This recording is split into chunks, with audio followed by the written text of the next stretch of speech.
You good? I am a poet. I use my words to escape the box that people put their minds in. I use metaphors and similes as a tool of self-expression. Within the confines of my words, I place myself in different scenarios, hoping that these words bounce off walls like stereos. I am a poet. The way these words hit the paper are like second nature. I use my gift to lift the mood and spirit of my fellow man as long as they're willing to hear it. You see, in my poems, I have solved world problems. I have created issues and taught you how to solve them. I relay my heart on each and every line, helping you find the purpose to move forward, towards a new horizon. So can you hear me now? Horizon. You see, poets are like an inspiration put on earth by God to change this nation. With each line of soliloquy, I place myself in front of thee, pouring out my soul so that yours will overflow. And with this overflow of knowledge we have attained, hopefully you yourself will go out and bring change, because we cannot allow this world to remain the same. This current condition is unacceptable. It's up to me and you to be the change we want to see. Use your gift, whatever it may be.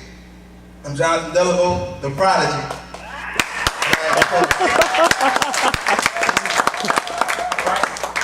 All right.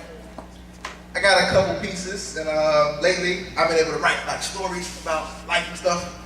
And this first piece is like about me. It's why I'm the way I am, why my pants are at my waist, and why I don't got no tattoos or drink or anything like that. You know, it take an influence for us to be the people that we are today, and I'm writing about a very important influence in my life who, without him, I wouldn't be the person I am. So this poem is called Thank You. You see, one of the biggest influences in my life was a crackhead, AIDS-infected drunk. But looking back on it, I would have called him a punk. Thinking back to the days where I saw him slam my mother, she hit the table. And I was too young and unable to do a thing. Damn, I felt like a weakling.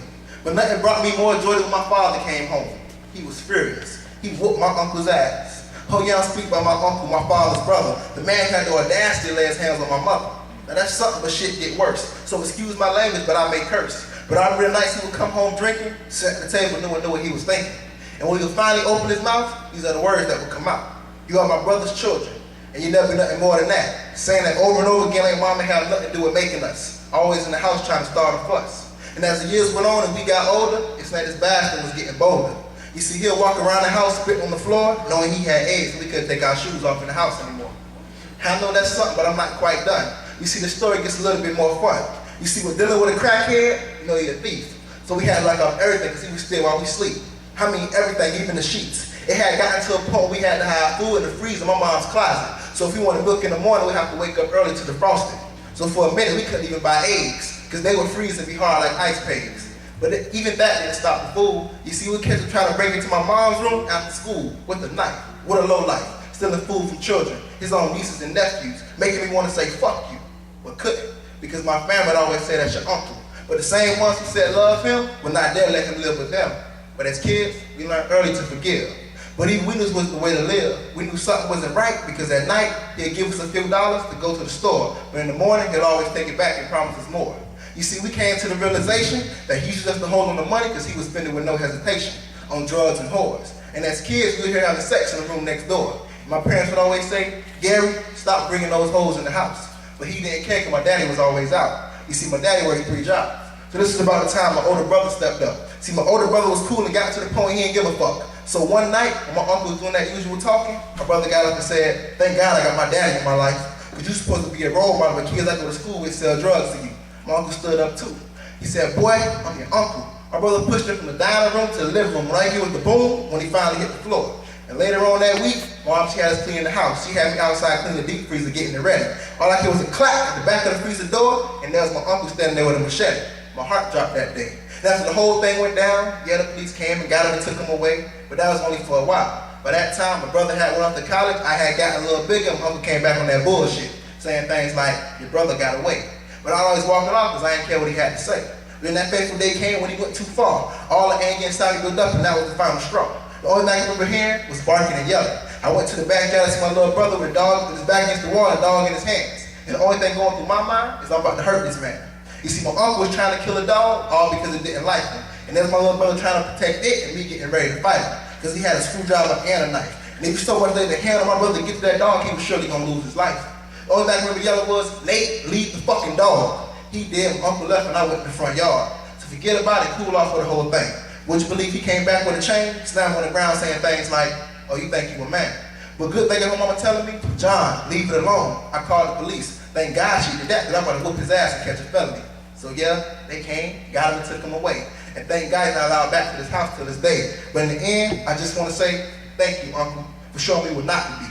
See, he's the reason why alcohol has never touched these lips, while these hands never gripped any form of drugs from weed to cigarettes. Proud to say I can live my life with no regrets, because a regret is the memory that you can't change and let go of. But thanks to him, I'm able to forgive, show love, rise above, and move on to the next. And he's also the reason I will never have unprotected sex or lay my hands on a lady.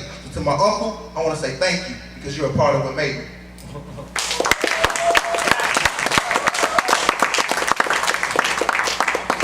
So, that's why I don't do all that stuff, tattoos and drinking and everything like that.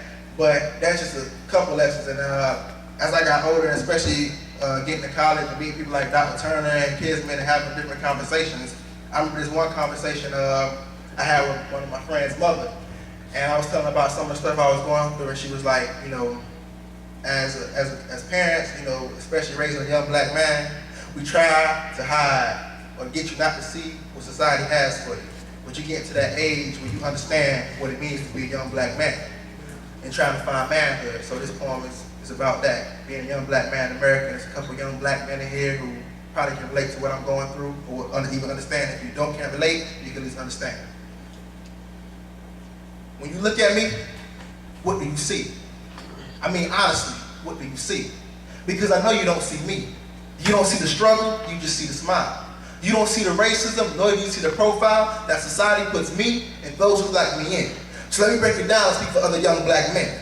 Let me explain the situations, the aggravation, the frustration that we go through on a daily basis. Especially those like me who are trying to do something, despite the fact that we came from nothing. We're not pushed to pursue knowledge, things like get good grades, go to college. Wait, correction. We are pushed to go to college, only at the expense of having a ball in our hands. It seems like being an athlete, criminal, or entertainer are the only options given to a young black man.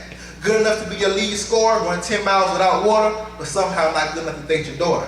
Or how about I walk through the mall in any other area, you feel it's okay to follow and judge me, like I'm a thug and you don't even know me. I don't have no gold teeth, nor tattoos, nor do I let my pants sag. Well, I'm lying, I do, but only when my gym shorts don't pass my knees. So how do you expect me to write a poem about manhood, when as a young man I've seen countless men fall to the hood? I mean, the trap that the hood set you up for, expect you to achieve less, but always wanting more. More sex, more drugs, more violence, less hugs. See, how can I talk about something I'm trying to be, but sadly I rarely see? Where I'm from, dudes rather pick up drugs and guns versus their own daughters and sons. Where it's easier to rob and steal than tell someone how you feel. Because showing emotion is weak. You gotta be hard and have money. And it's funny, what is hard? H-A-R-D. Having aggression, relentless destruction of anything you come in contact with, especially relationships. My favorite poet once said, what's a young boy to do when he doesn't want to do wrong, but there's a lock on the right door? Well, he has the heart of a soldier, the aggression of a prize fighter, but no one's taught him what to fight for. See, most of our families are fatherless and quite poor, so we miss out on meals as well as kisses and hugs. You have the audacity to cut the funding for the facilities that keep us off the streets, then ask us why we sell drugs. You see that statement he says? I actually agree, because we came from the same area, facing the same challenges, swimming the same sea. There's only one difference between those with a life of crime and me, and that's simply an influence, a positive influence at that. Someone who took time out of their life, their day, to show me the way. See, unlike most, I still have my father, while other cats' dads didn't bother to show up, helping a young man grow up. So excuse my language, but these young niggas have no father figures. They leave home early, resort to life of crime, ready to die, pull that trigger. And mama tried to show him the way, maybe he just didn't want to see. His mindset is like, Ma, I love you, but how can you show me something you'll never be? I gotta go out there and see what it means to be a man to me. Find someone to look up to, and usually it's that neighborhood dope man. Got all the money and ready to smoke, man. Who will tell you forget about school, let go hope, man. And what do you think a young boy is gonna do? Because in his mind, he's like, I've never seen a man with money like you. Got the power and respect and easily get the girls too. Even took him around the game and bought him some new shoes. And there you have it. Another young black man who fell to the streets. Didn't have a chance to pave his own path with his own feet because he was misguided and led astray. Didn't have a real man to stand up and show him the way. Someone to tell him, be strong and have humility. A real man is someone to take care of his responsibilities and does it legally. So I ask you again, when you look at me, what do you see? I mean, honestly, what do you see? Because I know you don't see me. Better yet, ask yourself this. If I didn't have my father and others like him, where would I be? Thank you.